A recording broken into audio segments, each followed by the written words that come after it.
All right, everybody, welcome back to Skywatchers Radio right here on Dark Matter Radio Network and on PSN Radio. With us, like we said earlier, we have the cast of Open Minds Radio, Mr. Alejandro Rojas and Jason McClellan. Welcome, guys, to Skywatchers Radio. Thank you very much. Hello, hello. Good to be here. Alejandro's always fun hearing your voice, my friend. How you guys been the last couple of weeks? Good. Busy as usual, but good.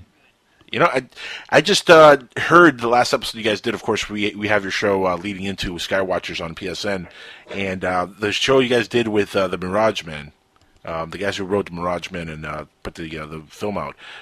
Great story. I want to start with that. I mean, a great interview, by the way, Alejandro. Really, really cool interview. Covering that story. What do you think of that story? Do you think that there's any validity to what they're saying in that film?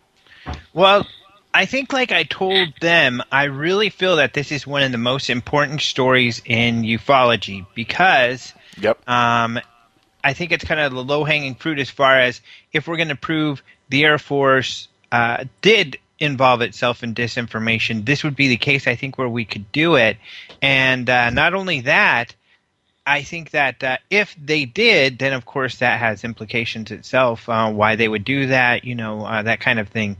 However, I'm not so sure. I don't know. I kind of, at this point, I guess just to give a background for people who didn't hear the show, Mirage Men is mostly interviews with this guy named Richard Doty, who worked for Air Force Office of Special Investigation in the 80s.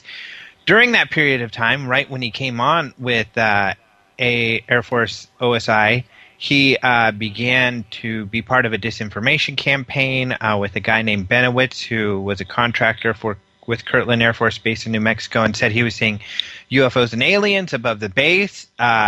He had enough pull where he was able to make some noise on the base, and they humored him. The official records, I did a FOIA on this, and the official records show they humored him, and they told him, it's not really our cup of tea, go away. Doty says, though, he was ordered to start a whole disinformation campaign. He worked with someone with the DIA, and he he recruited Bill Moore, who was, kind of a superstar ufologist at the time, who just wrote the book on Roswell with Stanton Friedman's work, of course, breaking the Roswell story. A lot of people don't know. Nobody knew about Roswell till 1980 when this book came out.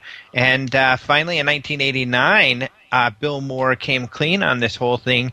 The whole time, releasing information, some of it being disinformation, and the disinformation that stems from this period of time, and that's why it's important, is the Majestic 12 documents, the alleged Dulce base, the aviary, all of these kind of cornerstone mythologies that have its basis in admitted disinformation or possibly just completely hoaxed background. So that's why it's really important. I think that really, I'm going to post a letter that I wrote to the Air Force, kind of demanding that they respond, that they say something, because either Doty really was under orders, which of course is a big deal because the things that he did are illegal. You can't run a campaign like this against an American citizen.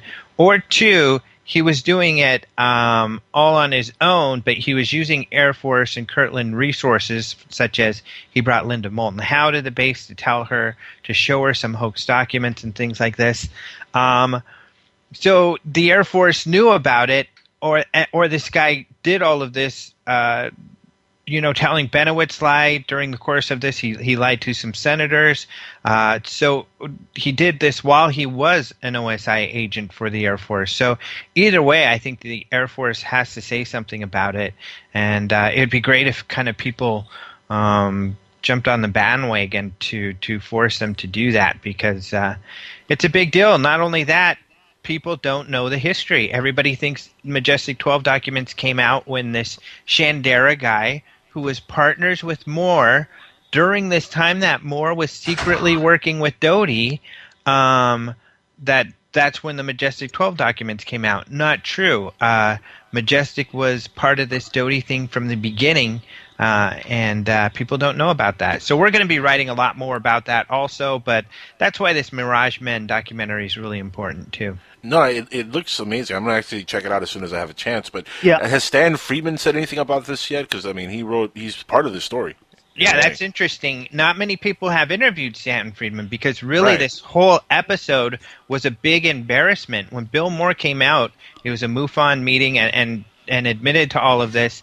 People got livid at Bill Moore. They wanted to forget he existed. They were really upset. Rightfully so. He was sharing information with the Doty on ufologists and hoaxing information. There's no way to justify that. Even though he likes to try to do that, he won't give interviews anymore. But in the few that he has, he tries to justify it. And when he came out, he did. I personally don't see the justification. Neither did his colleagues in the UFO field. So he kind of bowed out. Stanton Friedman, I think because of the respect that people have for him, he hasn't been interviewed very much. I know that what's his name? One of the Roswell researchers, Randall. Randall. I can't remember his first name right now, but not Jesse. Kevin Randall. He, okay. A lot of when the Majestic 12 documents came out, funny enough, the researchers at the time thought they were ridiculous. For the most part, 80% of them. Kevin Randall was there, and he always tells Friedman, well, why do you kind of gloss over the fact that Doty is the one who mentioned MJ-12 in a document he says he hoaxed? And he never got a response from Stanton. However, luckily, we have a good relationship with him, and I've known him for years, and I would consider him a friend. So last time he came to the office, we did interview him, and we're putting together a video where we've interviewed a lot of the players from that time, including Timothy Good, who, at least in a public forum, was the first to release the MJ. I haven't heard that name in a long time. Yeah, so we interviewed all of these guys, and Stanton admits, I asked him, well, how do you cope with that? And he says, I don't know. He really kind of doesn't have an answer, and he admits, I don't know. Okay, can I throw out a question, by the way? Yeah, go ahead. Do it. All right. Now, with all these papers and everything that was done and all the hoaxing that might have been done, which part of the government do you think really foot the bill for it to be done? And if someone was a paid disinfo person, where is the money trail? Where's the paper trail that incentivized him or her to make stuff up? Yeah, it's a good question. Great question, and we don't have any paper trail, which would lead the evidence. Actually, there is no evidence to say that Doty was not doing this all by himself. John Alexander believes, or at least not as a part of his official functions. Why would he do this by himself, though? I mean, I think it makes a lot of sense in this field. I mean, unfortunately, as you all know, we have a lot of hoaxers in this field. Yes, we do. Yeah, they need to sell more books. They need to plug their books.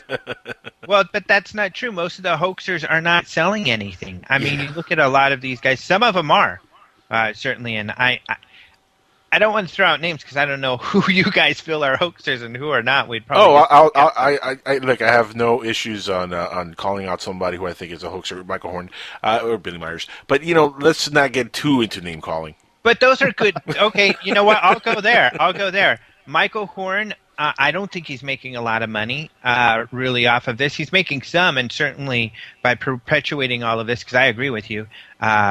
He is making some money, but not really much money. I don't think enough to live off of. I know. Yeah, but Billy you got to remember money off of this either. But they're getting notoriety. They're getting a following, and that's what Doty has gotten. Doty is now this legend. I mean, especially cult following, my friend. Yeah, Doty's got this cult following. I think that's why he did it. And in fact, I'm going to release a story soon, and I don't know that you can find somewhat of this story. All of this you can find bits and pieces all over the place. But Doty started doing this before he was with OSI.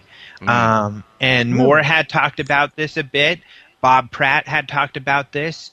Bruce Maccabee had investigated this. The biggest story, and so many of these old stories just get lost to obscurity, is one written by Bob Pratt, where somebody wrote a hoax letter to the National Enquirer. At the time, Rob Pratt was the UFO guy, and at the time, it was a reputable newspaper where they would follow they didn't down have Bat things. Boy? They didn't have Bat Boy or anything like that. That's where Bat Squatch comes from. Bat Squatch comes from Bat Boy. Bob Pratt didn't print the story because he couldn't confirm any of it, and he found out it was a hoax. And he even noted how he interviewed Doty and how Doty changed his story several times and had lied to him.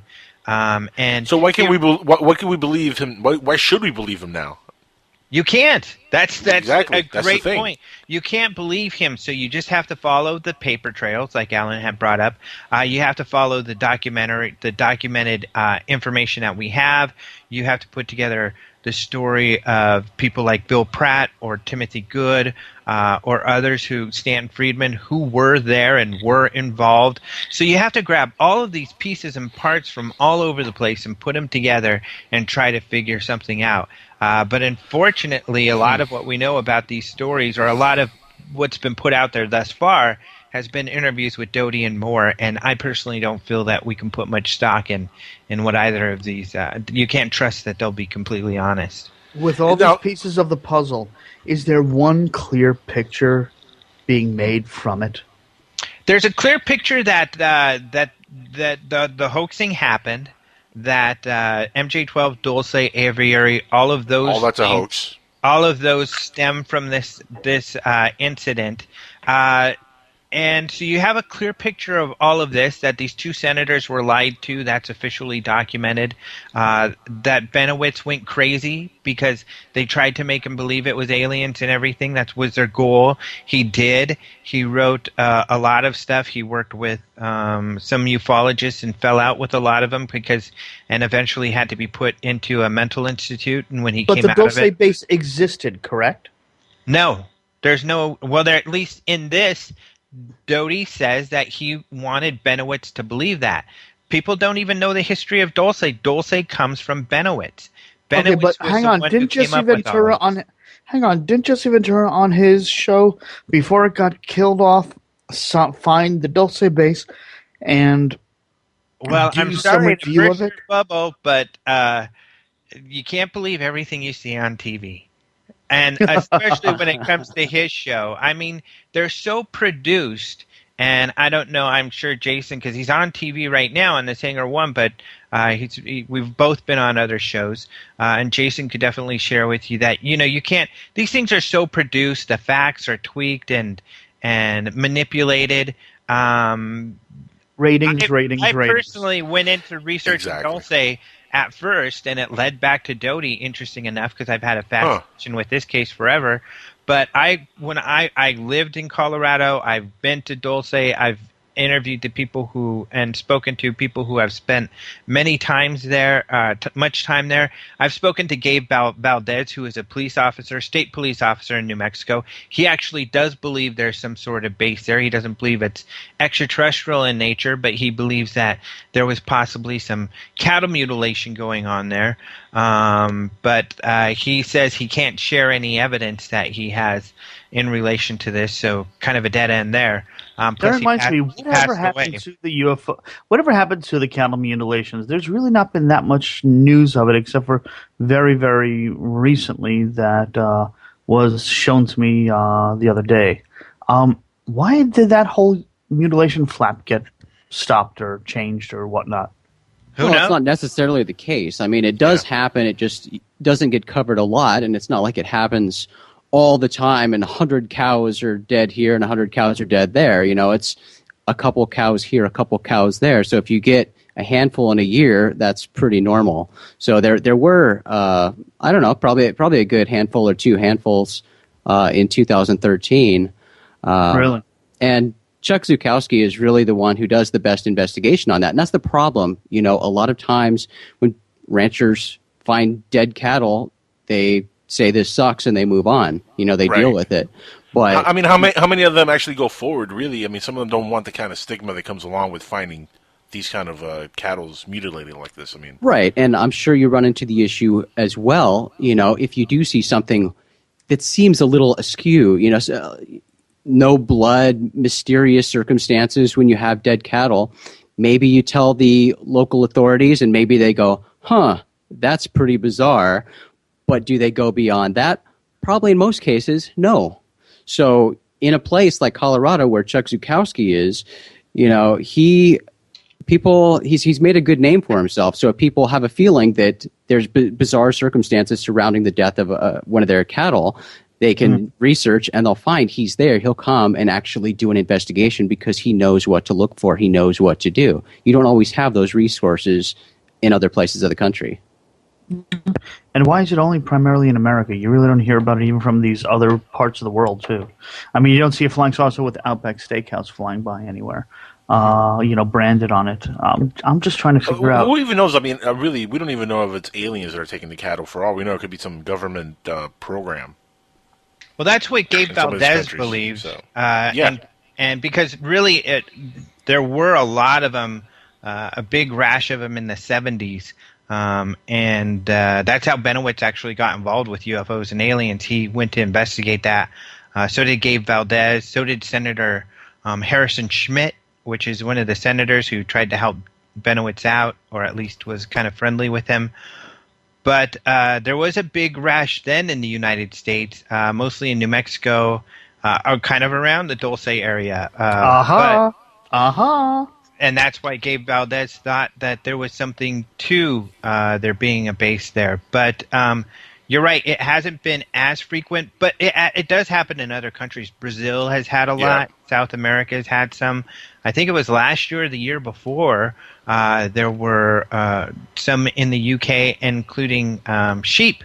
There were a lot of sheep mutilated. So it does happen. The first cow mutilation that I heard about was in Europe. So really? Yeah, it was a long time ago, but it was a European cow they found. So it does happen in a lot of parts of the world. But again, how many people actually come forward? Because if they see what happened to the cow and they know anything about this, a lot of people might not want to come forward just because they don't want to deal with whatever the stigma comes along with, being involved with cow mutilation or ufology or UFOs or whatever that is. Going back to this story with Mirage Men, though. I don't know how much we can believe Dottie on this. I don't know how much we can believe in this story, but where are we if all this turns out to be true? I mean, what's the next step now? Because this means that a lot of what we believe to be true is, it's BS. So where does that leave us? Well, when it comes to a lot of this information, so for instance, the Aquarius document, this teletype, was the first document that Doty had given to Benowitz. He said he had faked this. He created this in 1980. William Moore said, he was given it to give to Benowitz. So this is a piece of disinformation he had passed along. He knew that it wasn't true. It was then given to Benowitz. And that document, we know, was made around 1980. It talks about Project Aquarius, MJ-12. At the time, this document said MJ-12 was working for NASA, and NASA was holding all the information. All of this stuff is morphed over time if you look at these documents as they tried to get it better and better.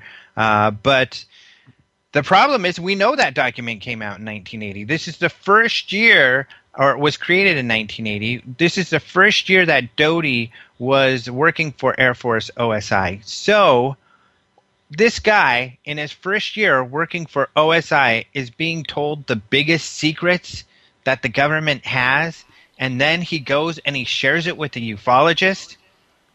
That makes zero sense. I mean, and that's the history of MJ-12. That is where it was first shared with someone in the public, and so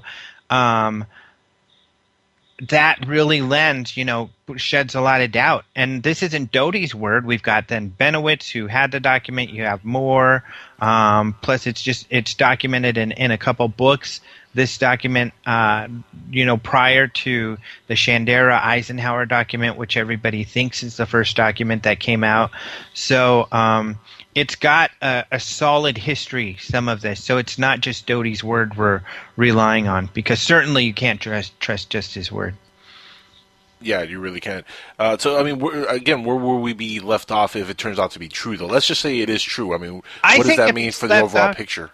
Well, the overall picture is that, not everybody in the UFO field knows about newbies aren't as into MJ-12 and some of these other things, so it doesn't affect them as much. But for the rest of us, I mean, it just comes down to you got to do your research, and unfortunately, the old dogs and they brush this whole affair under the table because it's uncomfortable. But they've kind of left everybody out to hang. Robert Hastings writes about this a lot. He wrote about not too long ago in the Upstates it called Bird Droppings. Talking about this whole event in the aviary and all of this. So he's been trying to get the word out in it for years about the origins of all this stuff. And a couple others have, but others have kind of brushed this under the table. And, it's we've got to be honest about the origins. It's fun to believe in this stuff. And that's why, the I Want to Believe, Mulder's poster is so perfect for a lot of this field, because a lot of people want to believe so bad that they don't want to look at, the evidence. Facts, right. I mean, what does that say about us as human beings, though? That we just, we're easy to lead into any kind of nonsense like this? Really? Well, how many, and I'm an agnostic. So to me, I look at it and say, how many people believe religion? A religion? Tons of people believe in a religion. Some of them, at least, Christianity, Judaism, things like that. They go back thousands of years. They're still pretty wild, pretty crazy, supernatural stuff. But then you look at some of these newer religions, Mormonism. That's some wild stuff right there. So it's all pretty wild, and so. Yeah. And I'm sorry if you're a religious person, you really have no place to criticize people who believe in other wild things, because you yourself are basing a lot of this stuff off of faith. So it's just something that humans seem to do. And I wish, we would all replace our I Want to Believe posters with I Want to Know posters. And just because you've seen a UFO and UFOs I'm getting up to Photoshop now, and you send me the right. That would be awesome. You send me the right UFO picture. You know something? You send me the right UFO picture. I will happily. I got a printer that can do it. I like that idea. Really? I want to maybe put in a cool disclosure, the Real Disclosure Project. See, Alan over here is already looking for a way to profit off of this. Oh no! It's just no. I'm sure it's already been done. Probably. I just want the knowledge out there, and I want to fund this radio show that we got here, and make sure we have a good quality show each and every week. Yeah. Oh, we're doing that anyway. But good thinking there, Alan. Good job, Jason. How'd you get involved with Open Minds, man? Quick segue. How'd you get involved with Open Minds? Well, it kind of fell on my lap. I helped form the company. I was working with another company, and my boss came up to me and said, I like UFOs. I want to start a magazine, have all these ideas. And my eyes lit up, and I said, oh, tell me more. And so, it just sounded fantastic. So, we started pushing things in the right direction and eventually made the company a reality. But, it for lack of a better way to describe it, it fell on my lap. Right place, right time. The reason I ask is, your life, I'm sure, has changed since you've been involved with ufology, right? Drastically changed, at least in the perception of what people see when they see you.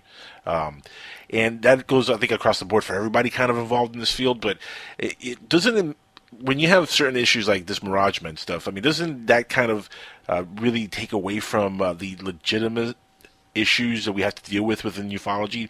And is it worse now because of stuff like this for people like yourself, like myself, like Alejandro over here, like Alan, to do these kind of shows? Do you think this puts like another negative stigma on ufology? Well, it probably does, but when it's a sad state of affairs. If you've been in this field and there are various levels of being in this field, but if you've been somewhat active in the field and been researching in the field for a couple of years, unfortunately, this kind of stuff you get used to and maybe a little numb to. You kind of expect it. It's kind of sad, isn't it? Yeah. Look, in the last few months, we've had this come out now, and of course, everybody has talked about Stan Romanek and what's going on with that whole mess over there. It just doesn't seem that there's either any credible people coming forward anymore, or there doesn't seem to be anything as substantial as the Roswell incident, for example. And now we have to look at everything with a real suspect eye, doesn't it? I mean, even videos on YouTube we can't take serious because hoaxing again is so widespread. Why do you think people do this kind of these hoaxing? I mean, like you said, if there's nobody that was paying Dottie or was paying for these documents to be made, why did they do it? I mean, that always bugs the heck out of me. Well, everybody's different. I mean, humans are weird creatures, and everybody has different motives. I think for a lot of people who do that, it comes down to attention, seeking attention. But, I don't know if this is any different than a lot of other fields. And something that's fascinating about the UFO field as a whole is this. It seems like a desire to feel defensive about everything. Like we need to protect ufology, and we've got to watch out because that person's making us look bad. And in doing so, I think that reaction in itself makes ufology look bad because it makes it look cliquey, like this small group of friends hanging out in a UFO club, and don't talk bad about us. I think it's much bigger than that. I mean, it's not this small, closed-in group of curious people. It is what it is. People want to know answers. People will research this stuff, and you're always going to have people out there who say stupid things, people who lie about things, but maybe some bigger things, like with Doty and Benowitz, things that people have latched onto so strongly. If those things get shaken a bit, and with all of the hoaxed UFO videos, maybe positive will come out of that and force people to be more skeptical. Being skeptical is not a bad thing. People need to really examine evidence and take a more scientific perspective in doing this. We can weed through all the crap because there is really exciting stuff out there to find and deserves to be researched when all this other garbage gets in the way. I completely agree. What do you guys make of the image of Mars with the light illuminating in the background? Yeah, the light source that's on the JPL photos. You know what? Alejandro just wrote about that today. Yep. Yeah, so I've got to, because I caught, I think, a little bit of your conversation on that. And I'm sorry, Alan, but, I think that, you're bringing up some good points in that there were two cameras. And it was caught on one camera and not the other.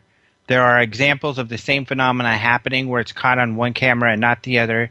To stereo cameras, so they're taken at the same time. So if there is something that I didn't have an answer to that. I didn't know the answer to that. Now and the reason they do that, because what if there was something for real flying across the screen? If they both get an image of that thing, they can tell the distance of how far it is away, and that's the purpose between the stereo thing. So to me, that all leads to some sort of anomaly. They're suspecting that perhaps there's a break in the case. That's what the rover team is saying, and that's happened before where there's a light leak. When the light hits the camera right at the right angle. It's funny because... but right directly on the surface. I mean, I'm sorry. When the angle of the sun is on the camera in the right place. And funny enough, this happens on my garage door opener. At the right time of year, when the sun is hitting my little laser thing across the bottom, my garage door won't go down because it trips the laser thing. So I have to stand and create a shadow over the laser so that my garage door will go down. So it's that kind of thing. The light has to hit it at the right intensity, at the right angle. The other thing is a cosmic ray. Cosmic rays happen in space. If a cosmic ray hits the CCD, that's what most scientists are going with. Yeah, I might give you the cosmic ray thing, but my objection to the cosmic ray is it is at a 90-degree angle from the surface of where it's coming from or going to. So I find that really, really statistically odd that a cosmic ray is coming straight down, not from any other angle. And if it's, it just doesn't seem... Well, I think that you are maybe not looking at the full picture and you're looking at cropped pictures. Because, for instance, the picture that we have on our front page, I cropped. So I put the anomaly in the very center of the picture. Oh, I haven't even seen that picture. Click on the story and you see the full image. It's actually in the upper left-hand corner of the image, which, funny enough... but I'm saying it is literally a 90-degree angle perpendicular to Well, we don't know that, though, actually. That statement I don't agree with because we don't know that it would be at a 90-degree angle. So, for instance, if you cut away anything, it's going to have a certain shape to it. This looks like something that could have swept and been going at a different angle than a 90-degree. I don't think we can tell from that image that it's a 90-degree angle. But it is fascinating that most scientists are saying one thing and the rover team is saying something different. That is interesting. True. I also threw out the question over there, do they have microphones on the rover as well, too? I'm just wondering. I don't believe in all of the equipment I've seen on Curiosity. I don't think it is equipped with microphones, but I could be wrong. Okay, they have some sort of microphone. Why would we not? Why in God, if you believe in them, why in God's name would we not put? We've got every other sensor on the thing. Why would we not put a microphone? Well, I think even more mysterious is there isn't one of the things I was talking with. The rover can't detect life. It doesn't have a microscope that's capable of looking at that level to look at a microbe. So all it can do is look for chemicals, different chemical combinations that would indicate possible life. But if it found like this little gooey thing that it thought could be alive, it doesn't have a microscope capable of looking to see if there are little bacteria swimming around in there and stuff. I think they should have one of those. Yeah, I agree. So how many billions are they going to spend before we can get that up there? That's the question. Yeah, I know, and it would take years now. Oh, we're going to have it up there soon. And, wait a minute, hang on. I got to ask the question. With with all the stuff we have access to, have we actually truly looked at the specs and how the rover was built? Are we sure that it's not on there? Is it possible, just by some chance, that there are some sensors and equipment on there that we're not aware of? Well, the people I've talked to are scientists who are familiar with the project, or have even worked for NASA. I've talked to a few scientists. You're kind of indicating some sort of secret equipment on there that is unreleased to the public or something like that. No, I'm just saying, how hard is it to get a microscope that, is it possible there is a microscope on there and they not according to the scientists and the astrobiologists I've talked to. Who's the brilliant person that decided not to put it on? Well, they felt they didn't have room and they opted to put on all this other equipment that would be able to get them to figure out if there are right chemical combinations and things like that. It's a pretty complex piece of machinery. Yeah. So that's what how do we even know that what they're telling us is true about that, though? I mean, they could have snuck it in there and just told us, well, we didn't put that in there, so people don't ask that question. Well, that means you would have to have lied to all of the scientific community internationally, but... Yeah, and I know that's never happened before, really. Sorry, but no, we've never been lied to before. Even the scientific community has never been lied to before. Well, private companies will be on Mars soon enough. That's very true. In fact, isn't there supposed to be a plan, or there's an article that came out a while back where they were signing people up to go live on Mars, and they had hit 200,000 signatures, people signing up? Well, Mars One is still underway. They still plan to do that. They've gone through their astronaut selection process. So that's still, I don't think it's quite on track with the timetable they laid out, but it's still happening relatively soon, and they are partnered with SpaceX to be the technology to get them to Mars. So all the technology exists, and they plan to make it happen. It's all a matter of getting their money, and that's still questionable because they're still not fully disclosing how much money they have and how much money they need to raise. But I think they're going to do it. And it's a one-way trip, right? That's what they're saying. Yes, that is correct. Ooh, well, I'll happily, go for my real estate license to sell real estate on Mars. There's a lot of land illegal. That's actually illegal. You cannot do that. Really? Why is it illegal? I thought the moon was illegal to sell real estate on, but I didn't know about Mars. Who claimed that one? Nobody's claimed anything. It's the International Space Treaty. It's the only governing document right now for space law, and it prohibits the ownership of property on any celestial body. However, if you got on the craft, if you got part of Mars One, and maybe somebody's thinking of doing this, once you get to Mars, you can do whatever the hell you want. That's right. Who's going to enforce it? Yeah, you can start your own government. It comes down to the question of enforcing. There's nobody to enforce these laws, so it's going to be the Wild West. Absolutely. Yeah. So what's going to be like the government of 5 people? Because, I mean, how many people are going to really There'll be 5 people. Government? You could be like, I am King Jackal, the first king of the Mars colony, and you all are now my subjects. And, that's my children. The first person who doesn't like it, you shove out of the That's right. Space. You can do whatever you want. We're shooting you out the airlock. Hey, speaking of that, has anybody seen this new TV show, The 100? No. That's aired on. Oh, it's just started to air on the CW network. About a couple of 100 years after the Earth had a apocalyptic crisis of nuclear devastation.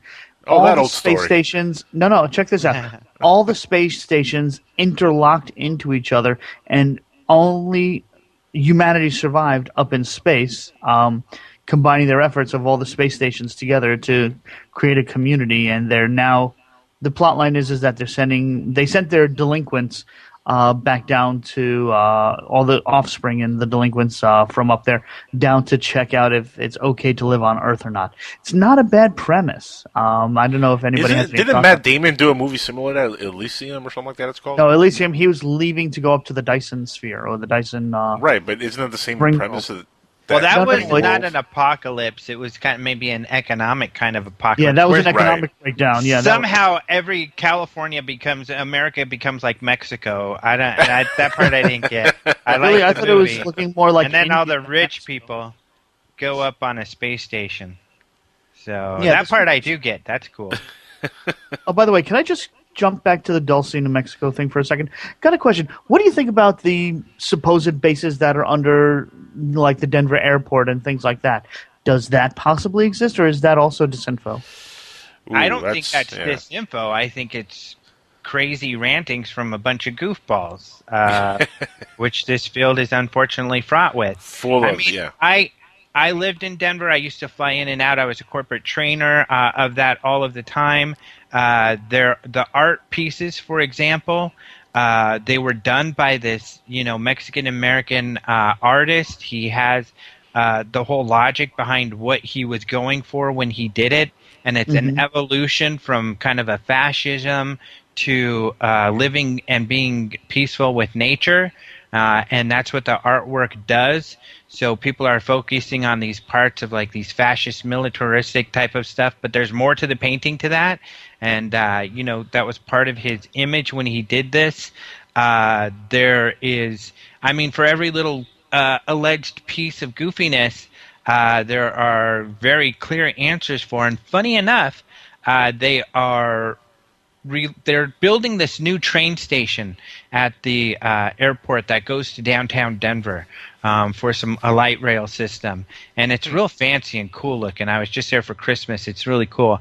But for the inauguration or for a halfway celebration, a halfway point celebration, it was all centered around aliens and UFOs and their alien base under the DIA. So their whole marketing was kind of making fun of all of this and everything. They even had the mayor calling like the ex-mayor, and they staged this phone call of, "Oh, hey, people found out about our base," and then they had this guy in an alien outfit on the phone, and it was pretty funny.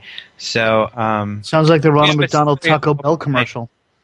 But it's, I lived in Denver. I looked into all of these things. The best story was done by a local paper, Westward. It's called. It's the Village Voice paper of Denver, and they did a really long story where they did a great research into it. That's one of the best pieces when it comes to that. But yeah, unfortunately, there's fortunately, because some of the stories are pretty scary, but there's nothing to see there.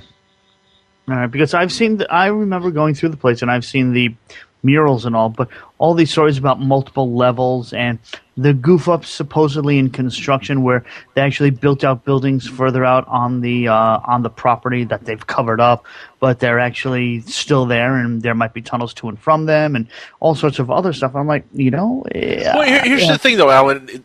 Would it shock you that they have underground bases or underground tunnels within airports that deal with the airport itself? It has nothing to do with government or conspiracy or anything. Look, Walt Disney World in Florida has underground cities.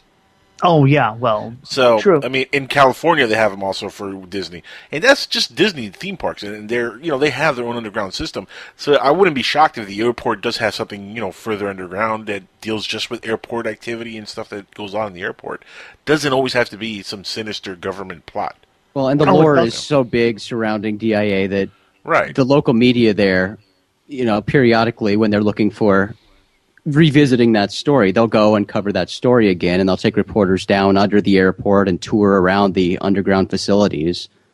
So they show it on TV all the time. Yeah, it's not like it's a dirty secret that they're trying to hide from the public. Okay, I'm just asking, folks. No, that's sure great. I want to strap every single ufologist onto a lie detector and see. I really, really do, because some of the stories that come out of these people, I'm like, I just want to strap them down and just ask one question: are you telling the truth or not? What are your sources? I mean, that's the hard part. What are the sources? So many people, the sources just suck. Well, I read it on the internet. This is one of the things, and okay, now I feel bad for saying something negative about Steve Bassett, but it's one of the things that frustrate me. And even when we did a panel at the conference, I asked him this, and I always ask him, well, what are your sources? Because there are great sources out there. I mean, when you go to a congressman and you're going to say, this is a real deal, this stuff's really going on, where are you going to point them to? He says, the internet. It's all there on the internet. That's awful. The congressman is going to go look at the internet and say, this is ridiculous. I was expecting him, to say the Rockefeller document, even some paper that's been done, or go look at the Rendlesham Forest, or some of these great, great cases or something like that.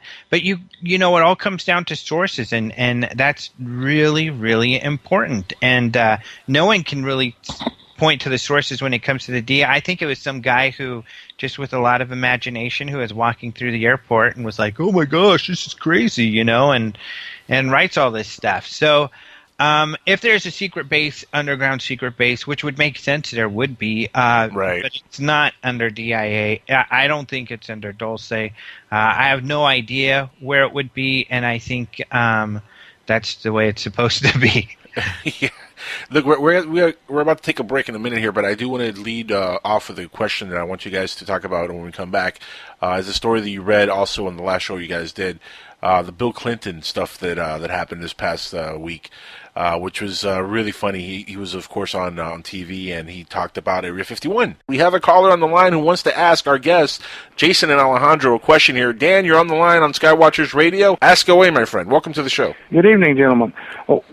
When you brought up the issue of underground bases, there are two things that are very interesting that everybody tends to ignore. Is what do they do with all the dirt? No, I think you make a really good question there.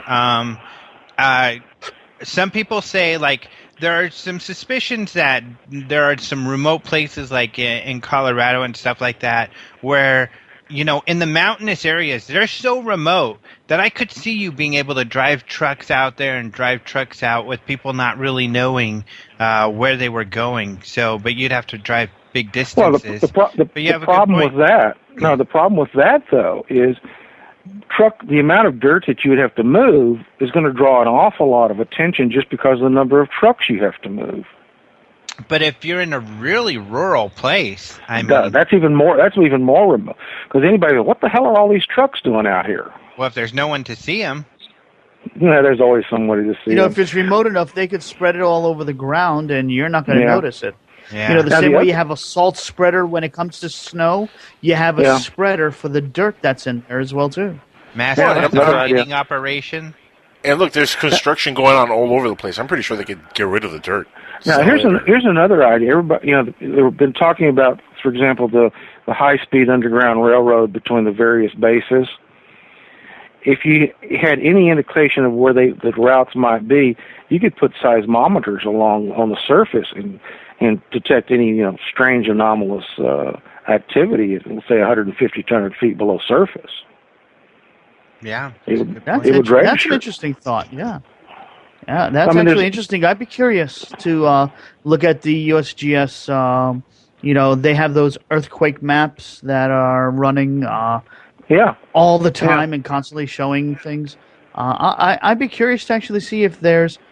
I think he's got a point there. I'd be curious to run that as a database to see what shows up.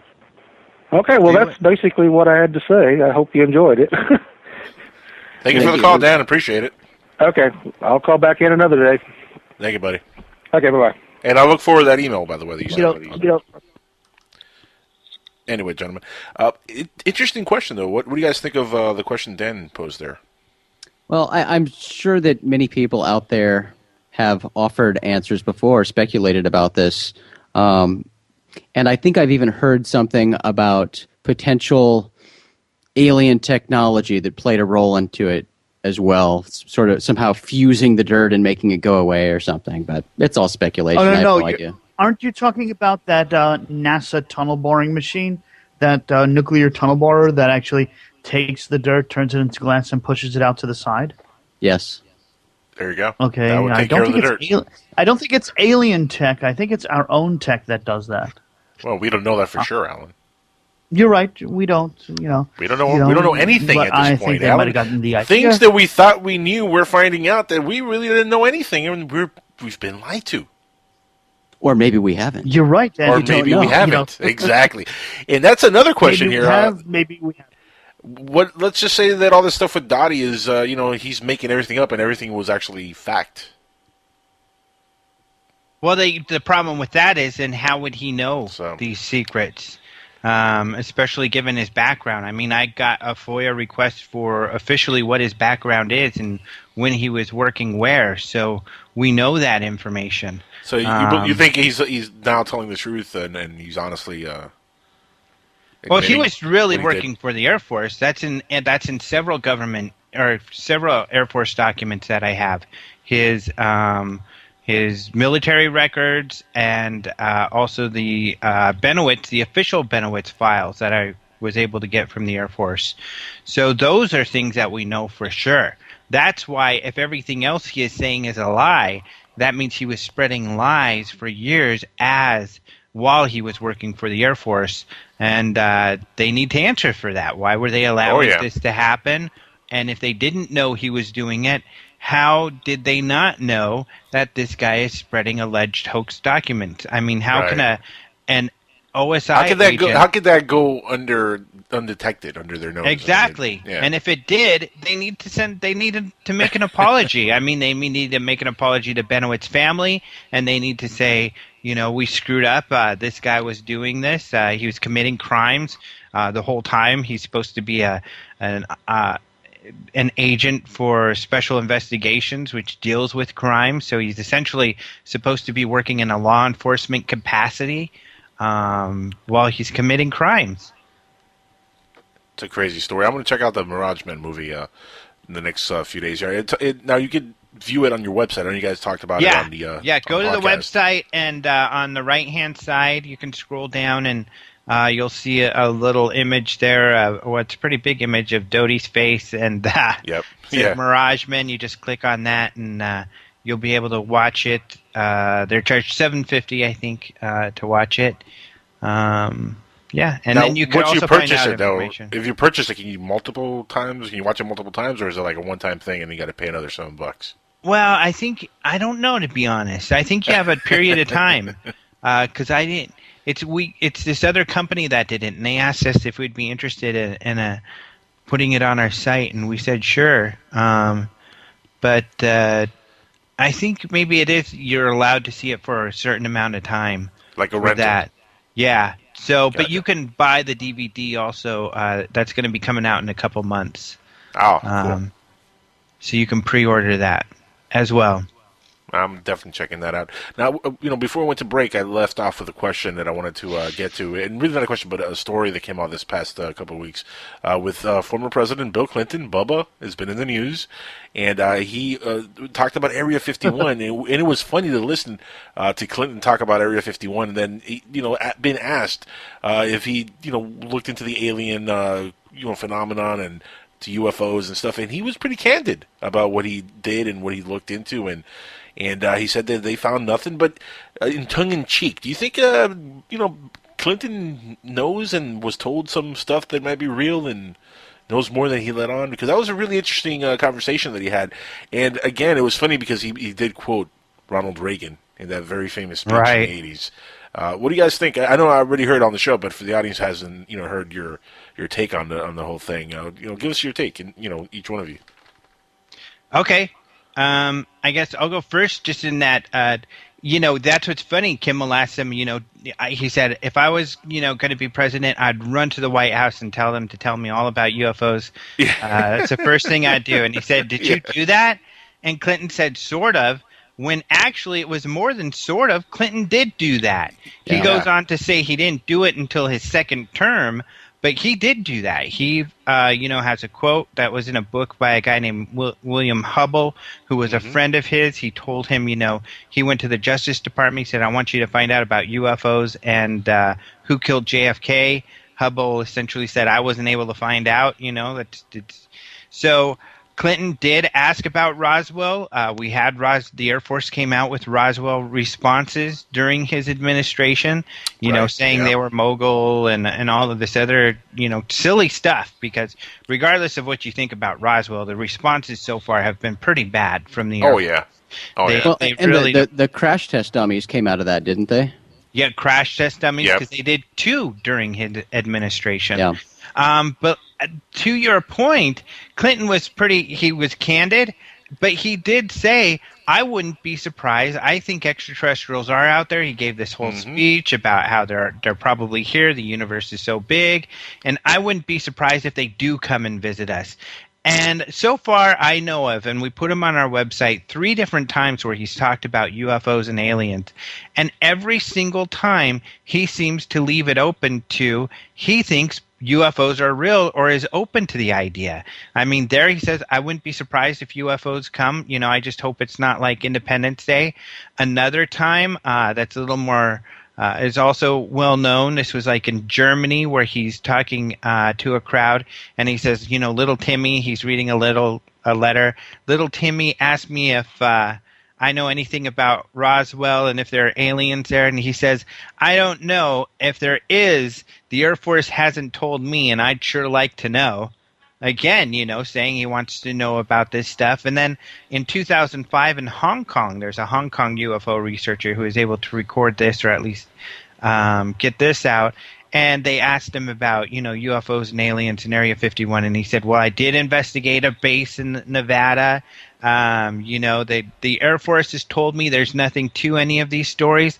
But he says, I wouldn't be the first time or the first president. I think I've got it right here. Essentially, he said he wouldn't be the first president that staffers would have lied to. So again, he leaves it open that they told me there's nothing there, but maybe there is. They could have been lying to me. So every time he leaves it open. So he's definitely, I think, a UFO buff. Yes. So which is pretty cool. But interesting enough, too, just on the Area 51 real quick, Area 51 really came to be known during his administration, too. And even officially, Area 51 employees were suing because they were being made to burn chemicals and stuff like that, and they were dying, and it was really sad. So they sued, and the Air Force kind of went to Clinton and said, hey, this is too secret. We can't tell you what we're doing and why. So Clinton, put in this decision. Essentially, it's called where it's an executive kind of order type of thing where they have to renew it every year to keep Area 51 and what they do their secret. which unfortunately resulted in these people's lawsuit being thrown out. So they got no compensation for all of their sickness. But he never had said the word Area 51, even in this documentation. It's always the facility near Groom Lake. Is how they refer to it. Right. So this is the first time I think that he has actually said in public the term Area 51, but he's not the first president to do it, because just a few weeks ago, Obama trumped him, and Obama said it, yeah. Yeah, you know, with an awards ceremony that Shirley MacLaine was there, and he said, Shirley MacLaine's the one I call when I have questions about Area 51. And everybody laughed, and he even said, I think I'm the first president to mention Area 51, which he is, because up until recently it was officially classified. Right. Classified, but again, it doesn't mean there's aliens, and Clinton was very adamant that there's nothing there alien-wise. Right. But again, do you think that Bill Clinton would be the kind of president that they would tell if you actually asked? I mean, they were trying to impeach the guy. I think he's being honest that he really wasn't told, yeah. He wasn't told, and he's even skeptical I think himself. because he's only in for a short amount of time. Yeah, these politicians, you're right. They're only in for a short amount of time. He even said that, you know. I wouldn't be the one, first president that career bureaucrats have lied to. That's what he said. Right. Exactly. There are career bureaucrats. Right. There are career military that are there for the rest of their lives. Right. And you're just, you know, to the president, you're just here short term, man. You're going to be gone in either 4 or 8 years. You don't need to know this. Yeah, I don't think he's satisfied that he's received all the answers. Yeah. Do you think there's any presidents that have actually been told, like really been told in the last, 40 years? Crickets. Exactly. None. That's a tough question. It's a tough question these days, because I think Clinton went to go find out, and he couldn't. He's the only president I know of who probably did that. Maybe Nixon did. Him and Gleason were friends, and Gleason was into UFOs, so that's possible. But well, and Carter said he did, but who knows how much he really pushed the issue. Right. Reagan, said he was into UFOs. He talked about this stuff, like you said. Clinton was talking Reagan-esque type of stuff, and right. So it's hard to say, but you know what? The more I get into this, the more I research, the less I know. I think that a lot of old-time researchers. Now I understand what they mean when they say that. So who knows what anybody knows to even tell them? Who would tell them what? That's the hard question. So is there something that someone knows to tell them? Maybe somewhere. Maybe there was. Maybe there isn't anymore. So who knows? But whatever it is, he certainly doesn't feel like he was given answers. And no.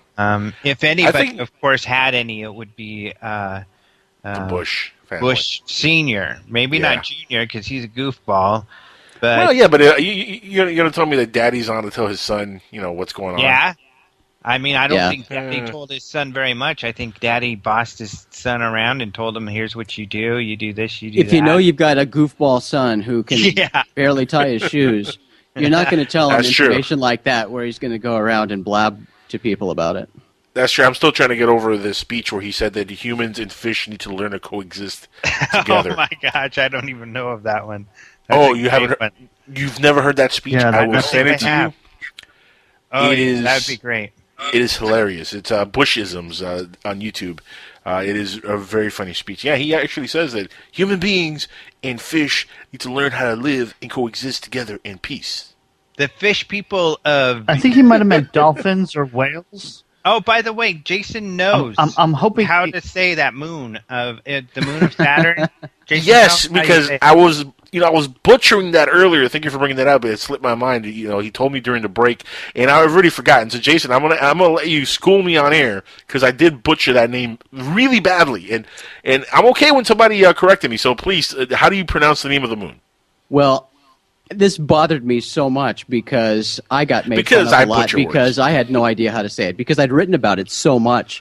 And writing something and saying it are completely different things. So I actually had to talk to some scientists to find out how to say it. So don't feel bad. But it's pronounced Enceladus. Enceladus. Yeah. Enceladus. So that's who Bush was talking about. Fish people of Enceladus. Exactly. I was like, Includus? I had no idea. I was way off. Enceladus. That's a cool name, though. Enceladus. Reminds me of Elysium. Yeah. Yeah. But what do you guys think of that story? I wonder who named it. Can we sell real estate there?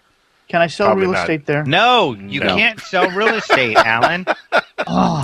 Just always thinking of way to make over it. There's no always wait. Look, just always give it a few years. Give it a few years, and you'll be able to do it. Because the problem with space law is that it hasn't been revisited since like the '60s, when the treaty was drawn up. And back then, space was thought of as this faraway thing that we're never going to get to anyway. So we don't really need to take this seriously and worry about all these complicated issues that'll come up.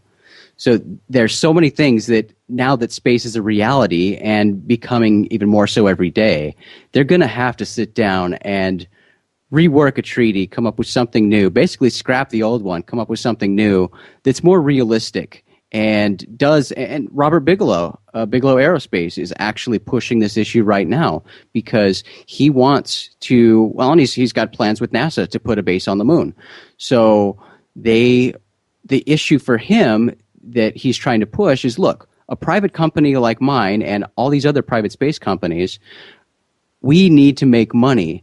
And by not allowing us to own property on something like the moon, that takes away our incentive to do it. We need to have a monetary incentive. So if we're not able to make money, why are we going to invest our billions of dollars into putting something up there that we don't get to own anyway? Yeah, well, his other point, which is great, and this is why he said we need to figure this out right now, is if I build a base that we're going to put on the moon, where am I going to put it? I have to put it on some land, and I've got to know the rights to the land that I may have. Well, and he also go to for those rights? There's no answer to that question. And his other point is that, if we don't figure this out, China goes up there and establishes a base and just says, we're doing this. Who's going to stop them? There is there's no enforcement. There are no rules. That's why I said the Wild West. Shouldn't the United Nations get involved and actually, talk about this and make this an agenda where they could decide? Well, they really need to because, people have liked to ignore it because, again, it seemed like this lofty, far away sci-fi type thing that we don't really need to address because it's not going to happen. Right. Well, newsflash, it's happening now. Well, here's the other problem, is that the UN does have space rules, and the U.S. walks all over them. So the U.S. has been, putting weapons in space and all of these other things, and we've been just walking all over them. Well, and that's the problem. I mean, you've got no enforcement. You've got no rules. You've got these treaties that some nations have signed on to, but not everybody has. So, again, I mean, it's just chaos waiting to happen. Yeah, it's the Wild West all over again.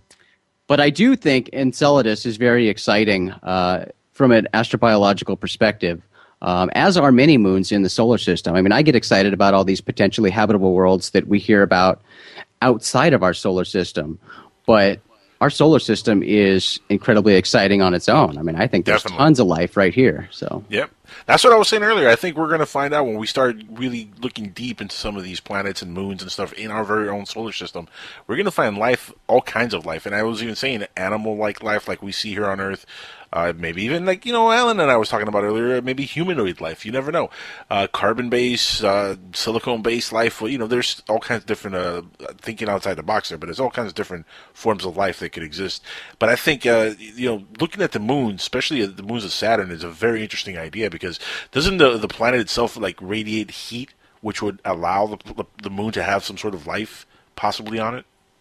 Well, there are a lot of things that come into play with these moons that, although they don't fall into the traditional habitable zone, they do have elements that strongly suggest that life can exist there. And you're exactly right. There are places for life as we know it, and life like us, but there are also many strong indications that places, other moons might have methane-based life or other forms because there's so many different forms of liquid out there, not just liquid water. Right. Yeah, that's very true. Liquid methane. Yep. It's like we said, this could be life at any form out there. It's funny because a lot of people think, oh, well, life has to be exactly like the way it is on Earth. And that's really like a pigeonhole that a lot of even scientists fall into, sadly enough. Now they're opening up more of the possibilities of different kind of lives. But even, for example, the SETI program, they look for signals that, are similar to what we would put out there. You know what I mean? And that's not thinking outside the box. What do you guys think of SETI, for example? I mean, they haven't really, caught anything. Well, I think you're right. And if you look at the documents, even at their inception, they got criticism for, it's a valid effort. It's a worthwhile thing to do, but we shouldn't use radio waves because we're already moving off of radio waves. So even back then, they were looking for other options. And now we have a scientist who got a grant to start looking for laser communications. He says he's even looking for a laser internet. Might be out there, some laser-based internet, space internet that you could tap into. That'd be cool. That would be very fast, huh? Very cool.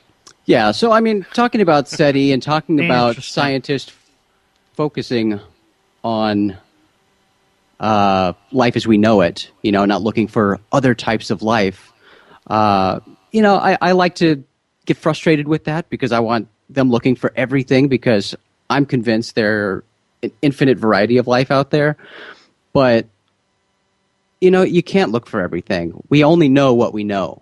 So I understand why scientists focus their search on life as we know it, because what else are they going to look for? They don't know to look for particular signs of some unknown life form.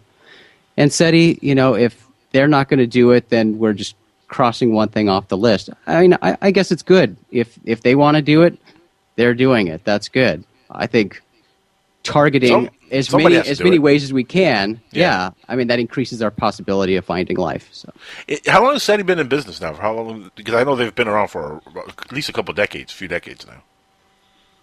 I forget when Frank Drake started it.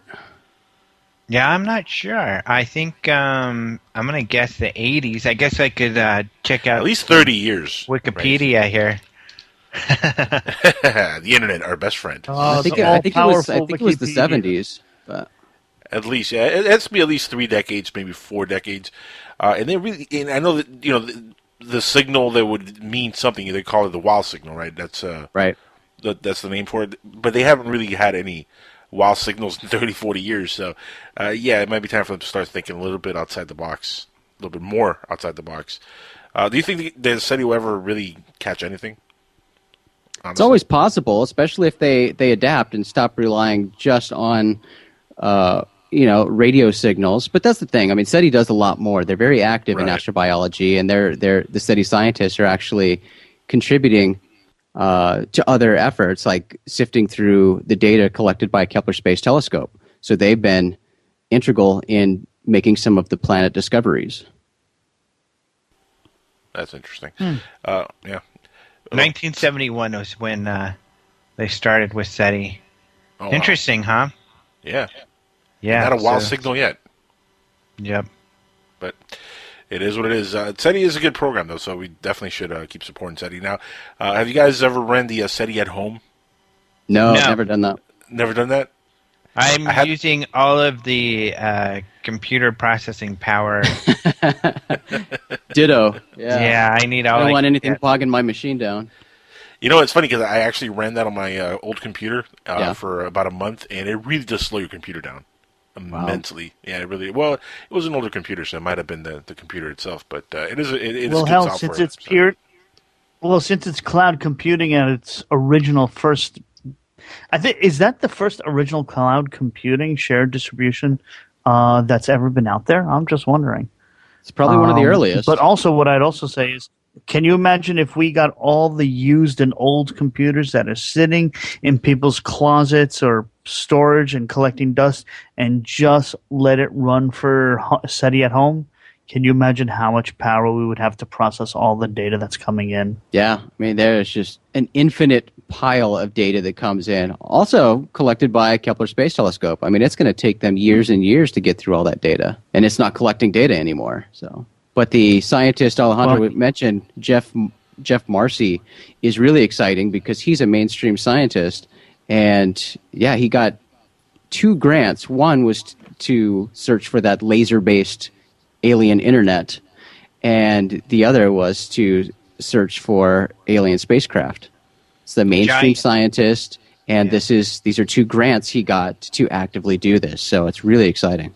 That's really cool stuff. Speaking of aliens or spacecrafts, have you guys seen the Mona Lisa alien video that's been on the internet for the last few years? I don't know. Oh, the Apollo 20. The Apollo 20 footage that shows. Oh, yes. The alleged Mona Lisa alien. We've talked about this on the show before, and it's an intriguing video, especially one of the shots you can see an astronaut's face flipping the camera around as it pans over to the supposed alien laying on the table. What do you guys think of that video? Have you guys seen it? I personally think it's silly, and if I remember correctly, when I first looked into it like years ago, or when it came out, there was a source for it. It was some sort of Italian TV show or something like that put it together. So I can't remember the details, but I've always thought it was kind of silly personally. I don't really have an opinion about it. Well, I could tell you this. One thing I could definitely tell you about this. My girlfriend's father. That's your girlfriend in the video? No. Thanks for asking.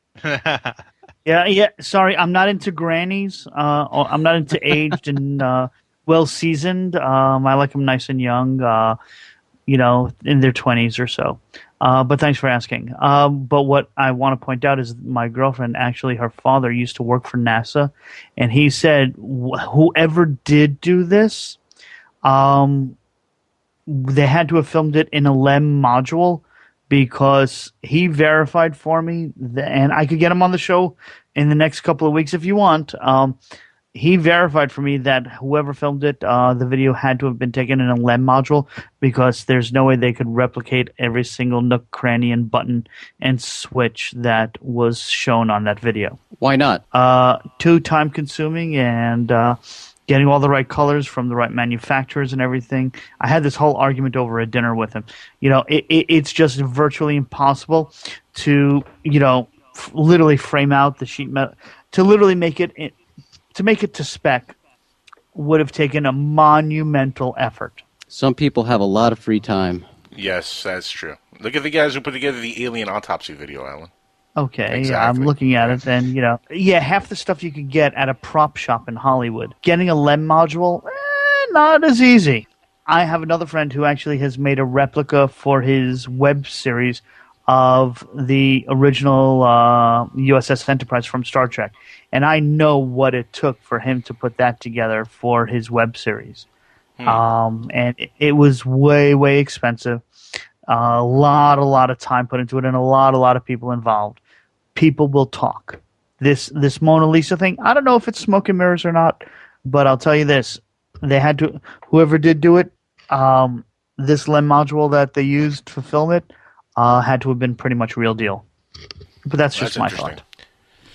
Oh, we're gonna have to look more into that, I guess. We don't have a whole lot of time left in the show, but I want to ask you guys, what's coming up on Open Minds? What do you guys got cooking for the next couple of weeks? Next couple of weeks, more of the same. I mean, Jason and I, we don't know what we're going to write about when we go into the office that day.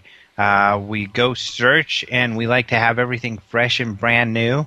So we go search and find stuff. So I don't know what I'm writing about tomorrow or the next day. We'll go in and find something. But we do have, I have in the cooker, which is just funny that this Mirageman thing came out right now. We're working on all of this stuff that I've talked about with Doty. We're going to be releasing very soon here. Oh, very cool. So including documents that I had to get for through FOIA requests or through other research. I've been researching this literally for years, but really hardcore the last year or so.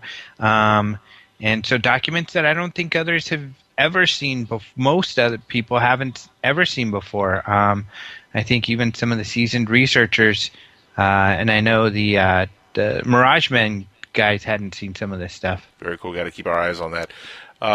Jason, how's it working with Alejandro over here on a weekly basis? He's a good guy, huh? You'll have to ask me that when I'm on without him. Oh. But you guys realize that's when the truth will come out. Jason's on that Hangar 1 TV show. Yeah, he is. Let's talk about that for a minute. How is that going? Because it's a great show. In fact, Alan over here is the first one who mentioned that show to me a while back. He's like, man, you got to see the show, Hangar 1. Yeah, it actually came out pretty well. People are liking it, and I haven't heard much about actual numbers, but I know at least the few episodes were beating Ancient Aliens, so that says something. But it does. Oh, that's right. Are you guys on the same time slot? Ancient Aliens leads into it, so it's the same channel as Ancient Aliens. Yeah. So Ancient Aliens, when their episode ends, then ours starts. So yeah, so it's an interesting show. They got some reruns. What's that? I was saying they're in reruns. You're brand spanking new. Which reminds me, how many episodes are you planning on doing for a season? We shot 8 episodes, 6 have aired, so 2 more are left. Oh, okay. Yeah, and Ancient Aliens, especially I think on our premiere episode, it was a new episode of Ancient Aliens. So it was a new episode of Ancient Aliens followed by a new episode of Hangar 1. So that really helped us. But it's funny that the response, a lot of people get fixated on small things. And I admit I was fixated on this small thing too. And that's the whole premise of the name Hangar 1, because the show starts out and explains that MUFON has this hangar called Hangar 1 where they store all their files. I was like, this is kind of silly. They don't have a hangar called Hangar 1. Nobody's going to believe that. That's the stupidest thing I've ever heard. They do actually have a hangar, and it's actually called Hangar 1 in Ohio, and that's where they keep their archives.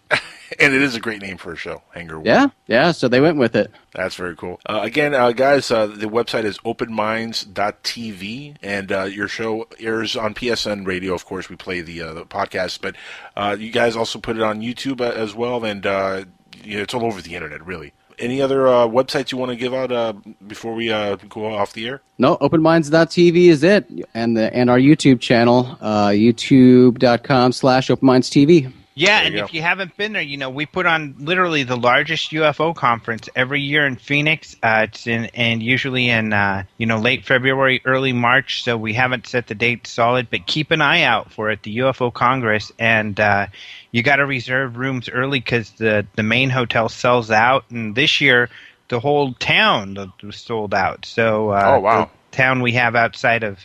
Because it's in this little town just outside of Phoenix. You can stay in Phoenix. It's not that far from there. But if you want to be close, get in early. But you have to check that out. We always have, some really cool speakers. Yeah, me and Alan have to fly out there next year and take For part. Sure, yeah. That'd be a lot of fun. Looking forward to that, yeah. Are you still doing any stuff with MUFON, Alejandro, or is that... Yeah, we work pretty close with them, just because, I focus on promoting Open Minds and everything. But we work super close with them. In fact, we're contacting. I talked to Jan, the new director, on a regular basis. We interviewed him recently about Hangar 1. That's how we found out about the hangar really existed. They've got us on their front page. We've got them on ours. And we're writing stories on them all the time. So, yeah, we work really closely with MUFON. That's cool, man. I thought that maybe you guys weren't working as closely with them, but MUFON is still very important. Not at all. The overall field. So everybody, please support MUFON. Guys, we're all out of time. Unfortunately, we have to have Alejandro and Jason back here very soon because you guys are awesome to talk to. Alejandro, you're one of my favorite people, man. Love having you on the show. And Thanks, Jason. brother. Just met you on the phone first time. I've known you on Facebook, and it's been an honor to have you on the show. And hopefully we'll have you back on real soon. That'd be awesome. And, thanks for having us, and good to finally meet you. Yeah, man. Keep up the great work. We love reading your articles. Yeah, it was great talking with you guys. Absolutely. Please keep writing the thousands of articles you guys write per year because we're going to keep reading them because they're awesome. They give us a lot of stuff to talk about. So for the crowd here, Open Minds people, thank you for listening into the show and listening to Alejandro and Jason, and for everybody on Dark Matter Radio Network, I want to thank you. I want to thank everybody on TalkStream Live. Also want to thank Keith Rowland, Nancy Burns, Bill Burns, and everybody who supports Skywatchers Radio. Guys, we're all out of time. Take care, everybody. Skywatchers out.